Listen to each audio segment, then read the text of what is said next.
So I'm Samir Amin. I'm the global director of data-driven marketing for Reckitt, and I have the pleasure of introducing such a talented panel to talk about data-driven marketing. So I'd like each of the panelists to introduce themselves, what they do, and then a sort of icebreaker, who's the famous person they would like to invite for dinner to get to know the panel a little bit. Hi, everyone. I'm Vasuta Agarwal. I'm Chief Business Officer at InMobi. We're a mobile advertising platform. I oversee all of our performance business on the DSP side. Excited to be here today. This famous person question is really tough. I did not want to go first. But, given the panel that was happening earlier, I definitely want to invite, I think AI has been around for a while, but I think Gen AI and the disruption it's caused. So Sam Altman, I think, with ChatGPT, what did he do that just changed the world in like a year? So would love to have him for dinner. Excellent. See, that was a good answer. Now I got to rethink. So Michael Guth, Chief Marketing Officer at Spectrum Reach. Since it's a data-driven panel, what Spectrum Reach is the advertising sales part of Charter. What matters there is that our inventory is about 50% of available inventory in the marketplace, whether that's broadcast, cable, streaming combined, and about 30 million addressable households, which allows us to have fun, and we can focus on outcomes with our partners and less worry about aggregating audience and things like that, which I know we'll talk about later. All of that's a stall to try to figure out who my person is. Actually, if I'm honest, I think the person I want to have dinner with is Ryan Reynolds. I think would not lack for conversation, and beyond an entertainer, what he's done in the world of business and reimagining creators in an interesting way, I think would be a fascinating conversation. Hi, I'm Amy Hugh. I'm the Chief Marketing Officer for New York Life Insurance. I manage all of the end-to-end for New York Life for our insurance business. So I'm going to go with dead, since you guys went with alive. And so I'm a philosophy major, so my pursuit in life is to always have a conversation with Aristotle. I don't think I can keep up with it, but I try. Hi, I'm Jennifer Silverberg, CEO of SmartCommerce. We help brands use their data and our data to connect with consumers and help them buy more stuff, simply put. You guys are also highbrow. Well, not you as much, but I'm gonna go a little lowbrow. I would, right now, truthfully, Taylor Swift. And I would invite all of you guys and charge you a lot, but what a phenomenon. So probably her. Excellent. Amazing answers. So the first question I'd like to ask is, how do you define data-driven marketing and have you embedded it within your organizations? Because you've got a mixture of clients, platforms, media owners. So obviously it's very different perspectives. So it'd be interesting to see how you've maybe not embedded in the organization, but have you allowed clients to utilize the technology to do data-driven marketing in a great way? So, shall we start off with Michael? Okay. Look, in simplest terms, we define it as the who and the what for our customers. And the who is understanding who you're trying to target, who your audience is, how you can sort of leverage our privacy-focused first-party data, but really match it with a customer's first-party data. And then the second is the what, and how do you take all this inventory that we have in a disciplined, data-driven approach to achieve an outcome. Amy, from a client perspective? Yeah, I think that's right what Michael said, and I probably would add to it in the why we do it. The why is we really want to understand what the data is, right? So we can tell more personalized stories, so we can resonate more, and that resonation is what really drives commerce and brand building. So I think you have to hit the who, what, and the why in order to have that personalized journey. And sorry, just building on that, how have you brought teams together? Because one of the key things that we've understood at Reckitt is that not one team can do it alone. So you have to take people on a journey. So from a brand perspective, how is that journey been for you? Totally. I think that one of the things that we've been talking about a lot internally in here is this combination of the performance and the brand team. And the goal, I think, one day is that we don't have that separation, and we introduced something called brand performance and performance brand, because in order for us to really cut through the clutter and to be more relevant, you do have to bring teams together. So it's not only just a data driven understanding, but it's a growth mindset. It's a understanding like all aspects of the funnel and not having so much separation between teams. I'm going to add another W. Who, what, why, and when. Because I think relevance is such an interesting thing. And I was, I'm not going to call out the panel, but I was listening to a panel yesterday, and they said, I think we're in the year of relevance. And I had to laugh, as old as I am, because we've been in the year of relevance since marketing started. And so I have yet to meet with, we work mostly with CPGs, and I have yet to work with a CPG who doesn't have a lot of data. Every one of them tells me they have more data than they're capable of managing or capable of using. And so, but they always want more. And I'm like, let's take the focus off of more for a minute, and let's take the focus on how we're going to use it. And how do we take data that understands the moment that a consumer is in, takes all the data we understand about the products, about the retailers, about everything that's true of that consumer, where are they standing, what are they doing, and deliver the right message at that moment. And then also post-click, what do we do so that we are leveraging that information? Because somebody said yesterday, really great point, that if you're always paying and repaying for the engagement, you will run out of money before you will be successful. And this race to the bottom, the bottom of the funnel and performance marketing can wind up with that if not careful with the data. And I think just adding a dimension of the how, right? I think the how is becoming extremely important now, especially you have so many changes happening in the whole data and privacy ecosystem, right? So with cookies, with changes on the iOS side, changes that you'll expect with privacy sandbox. I think the core of the data itself and what and how you can use it is going to change. So I think for us, a lot of our focus has also been around enabling different kinds of data solutions for our partners. Some of them are more ID based, or others could be like what we are calling is ID less, like say using other signals like context for targeting and measurement. So I think a lot of that is changing as well in the how space.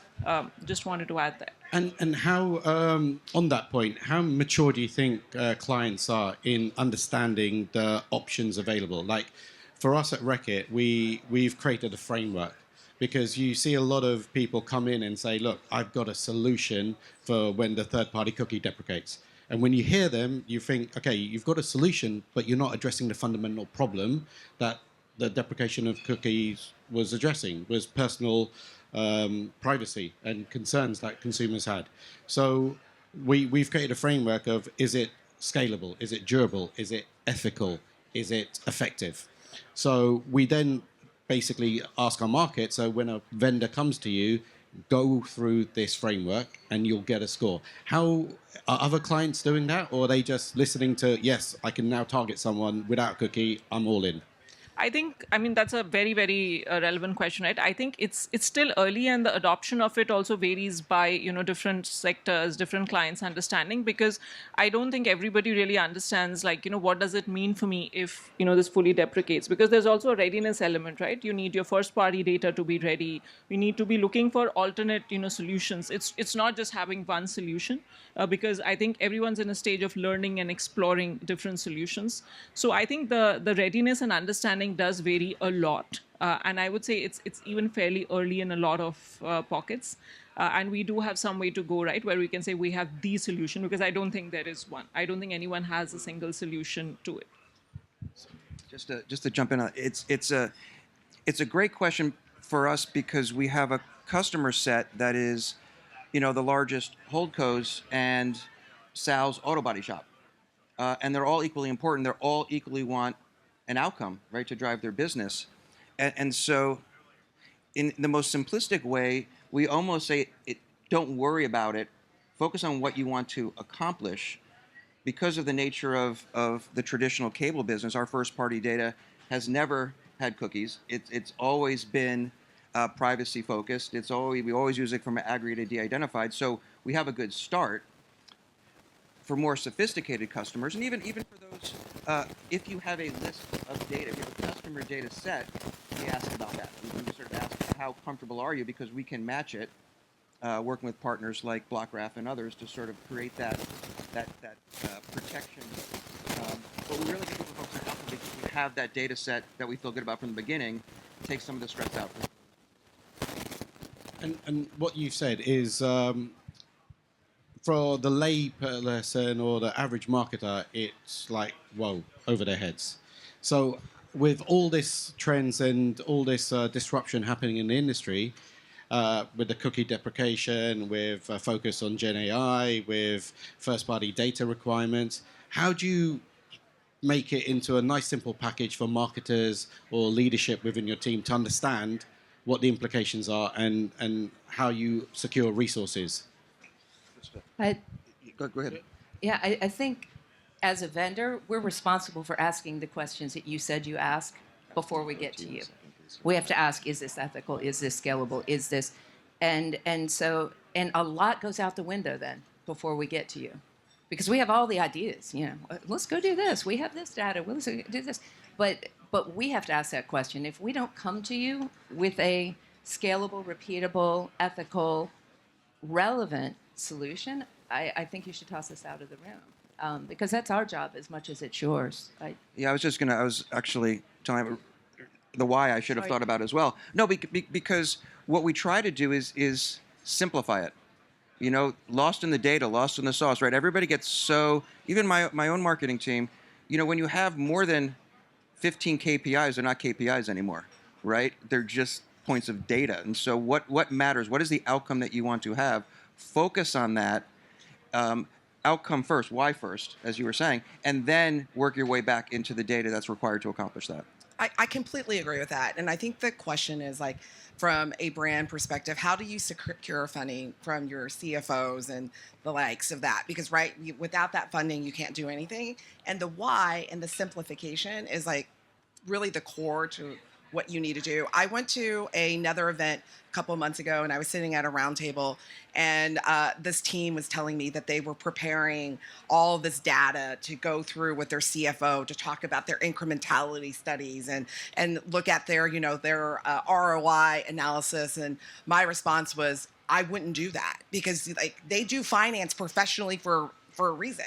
Like, you're never going to argue your way out of your probabilistic model to their like deterministic finance. Like, are you creating CAGR? So really, at the end of the day, it's sort of like simplifying, saying why we want to do it, what is the vision, what is the brand building, and then having a constellation of KPIs that can be trended and triangulated over time. That is a better measure of getting out of the CFO's office than like sitting down and like saying, well, here's my test and control, and here's my R squares, and like you're not going to win.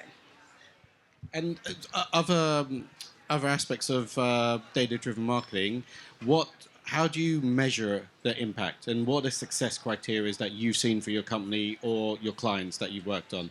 So you were talking about outcomes. What were the kind of outcomes, business outcomes, that you would then say, actually, we've grown our revenue, we've grown profitability, we've got better intimacy with our consumers, et cetera, et cetera. What are the things that really drive your business? Yeah, so we basically go through like 4 pillars of them, because again, like, especially if you're doing something like brand marketing, upper funnel, it's very hard to like create a direct correlation or causation. So the first thing that we do is we sort of look at the, just the overall lift metrics, brand consideration, awareness. Then we have a second pillar with behavior. Are they coming to the site? Are they clicking? Are you seeing site visitations? Are they reading your content? And the third is incrementality, like test and control. Like, I created a direct conversion here. And then finally, like media mix modeling. So it goes to correlation. And personally, I think you need to do all 4 of those things. And you have to triangulate it, and you have to trend it, and you have to say, hey, I've created a pattern, and this pattern shows that we're developing lift. And it's very hard to argue over the pattern if you triangulate it 3 times, even if it's probabilistic. I love that. That's amazing. Just real quick, for us, we win or lose based on effective ROI for our customers. And so 2 specific examples, when you have the quantity and the scale of inventory and the scale of data, you can play, and you can really play with outcomes. So one is QSR who had to develop a plan for 100 different DMAs across our linear and traditional streaming with their data, our data, customer data match, and they saw 18% sales lift. So you talk about lower funnel from a television advertising spot, 2 times the store traffic. Another company wanted to understand the difference between programmatic and addressable in different ways, and what was the overlap. Because we had all the inventory, we could actually do it as a one-stop shop to show them it was only a 13% overlap, and they were actually not duplicating efforts. And so in both of those cases, very different, returns that they were looking for, different measurements. But because we have a good base to start from, we can flex in very easy ways and focus, again, on optimizing outcome rather than aggregating the audience to do it. We work mainly with CPG and I would say adjacent impulse, within adjacent impulse categories.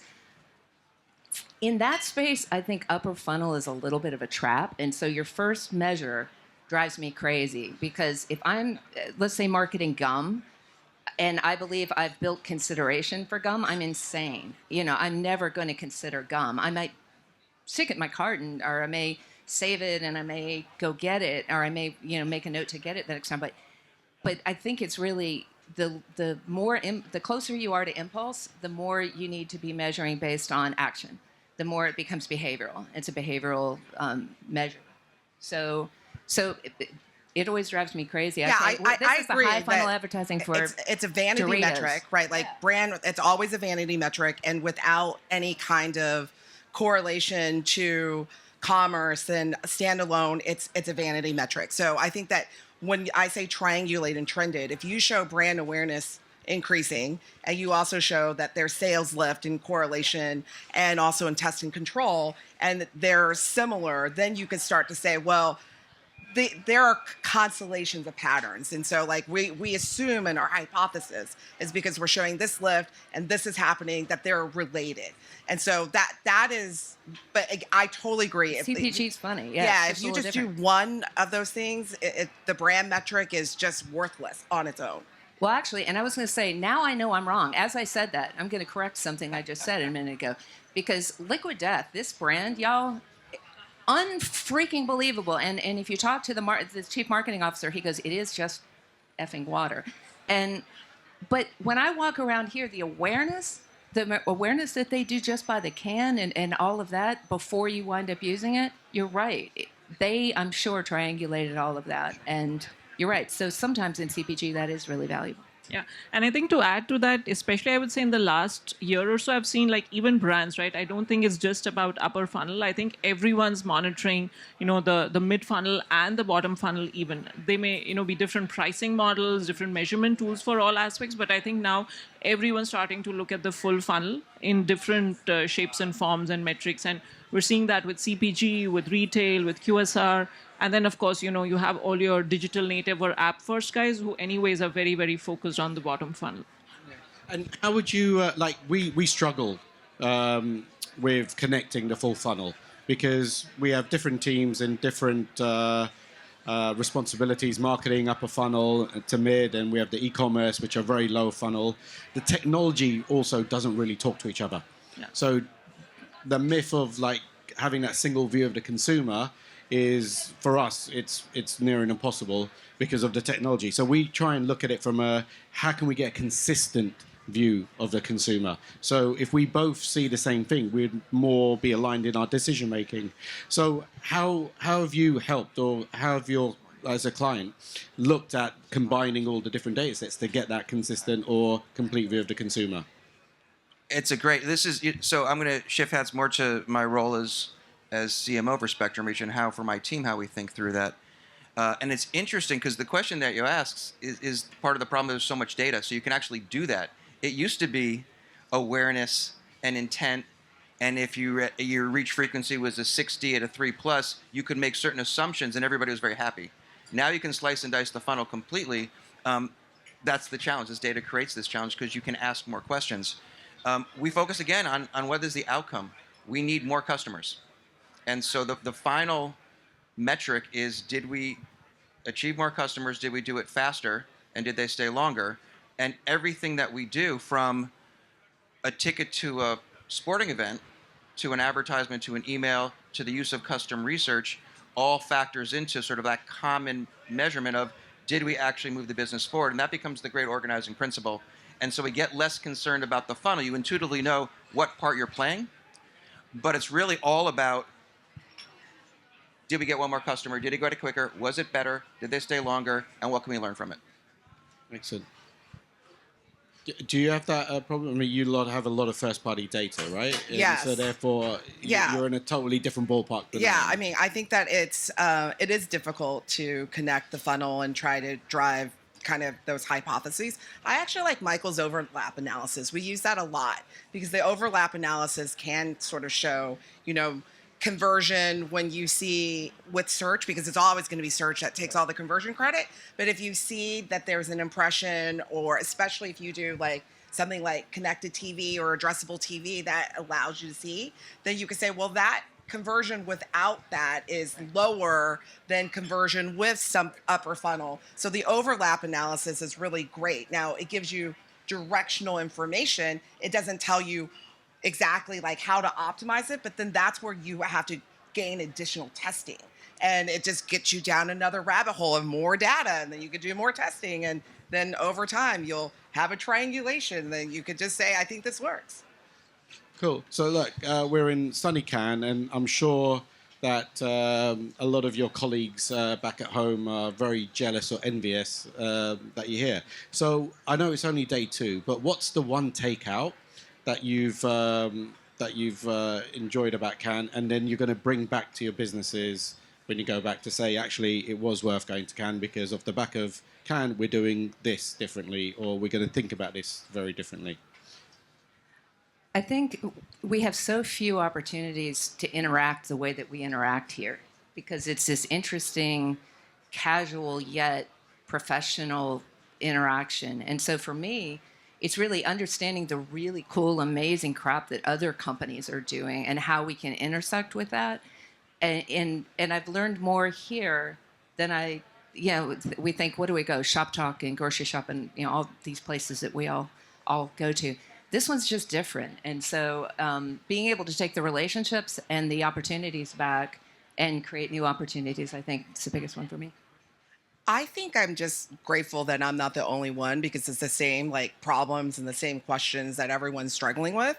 And it's always great to hear different perspectives on how anyone handles that. I mean, I think that just adds to the information and the storytelling and the work that you have to do.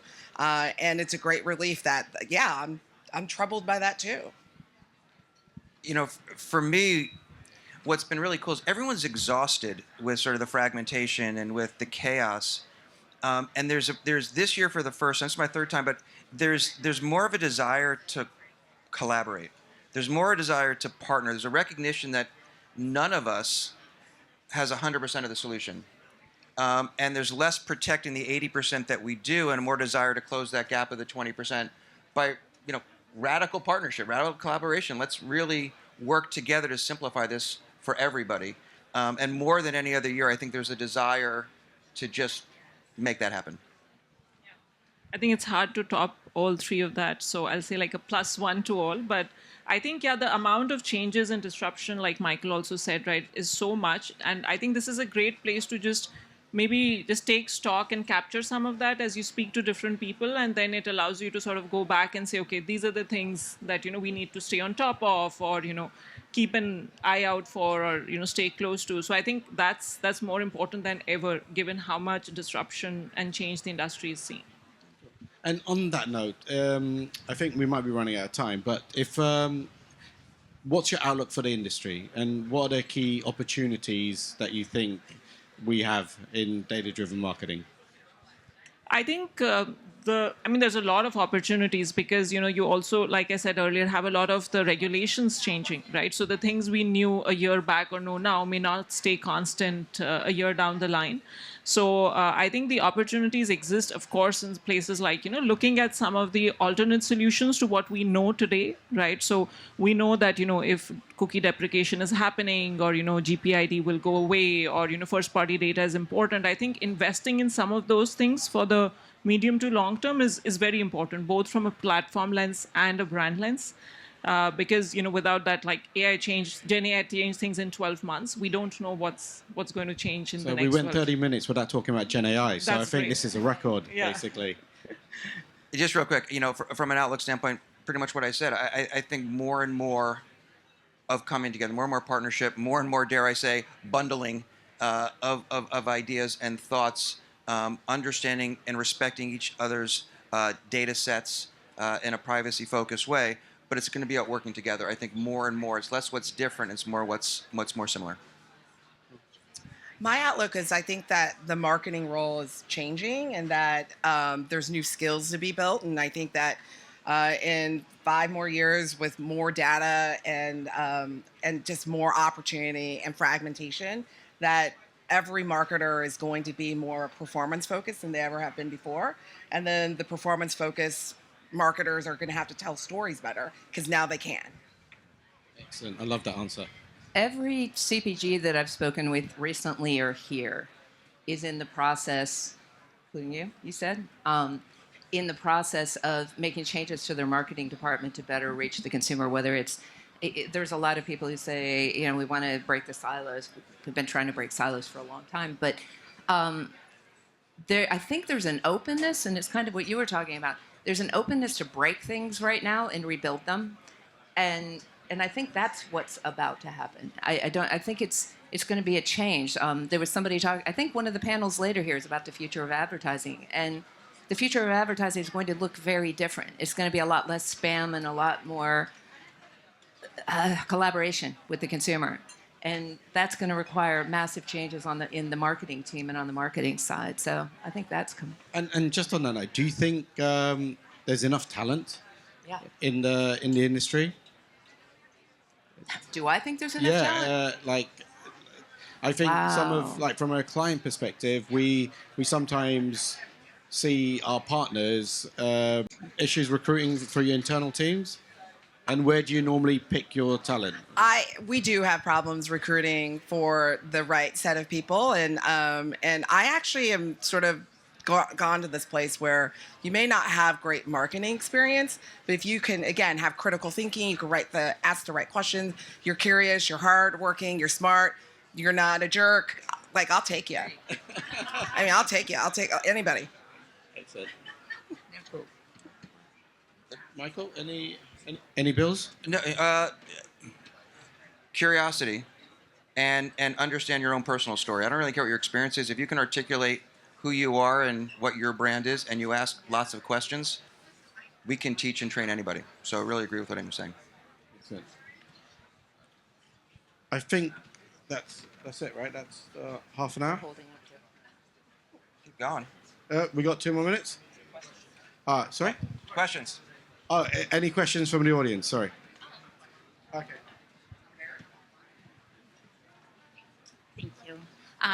Wonderful panel. Thank you so much for sharing all your experiences. So obviously we're all acknowledging that this is a very complex ecosystem with brand marketers, ad tech partners, data partners.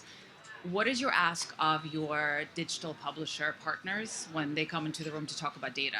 What's the expectation in the future? I think transparency, because so much in the past has been in black boxes. So how are you sourcing the data? What do you use with the data? I think that the same thing that we ask for our internal marketers, we're asking for from our publishers.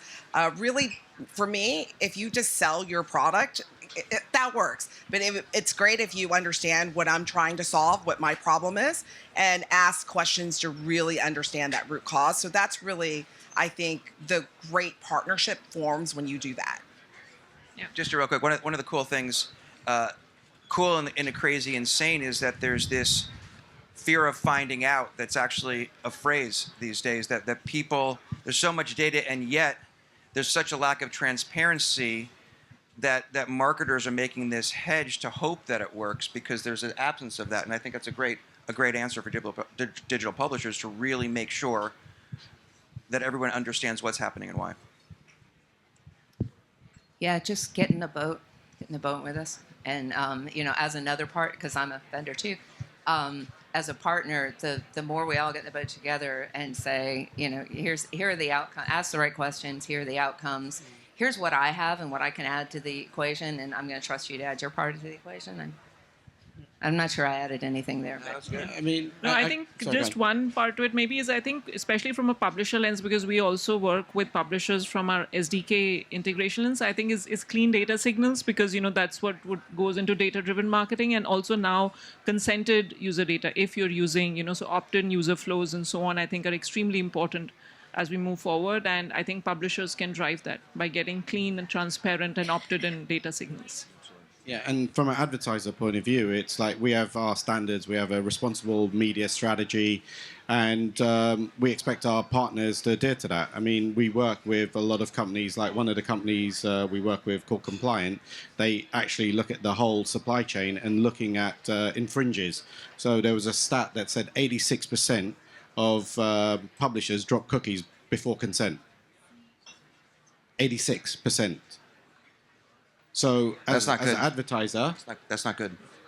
we don't, like, we have a standard. We have corporate comms saying we're going to do this, we're going to do that, and therefore our supply chain needs to back up the intentions that we have as an advertiser in a fair, transparent supply chain. So that's the requirements of our publishers. Any other questions, or are we done? We're out. Are we out? Okay, thanks. Thank you. Thank you.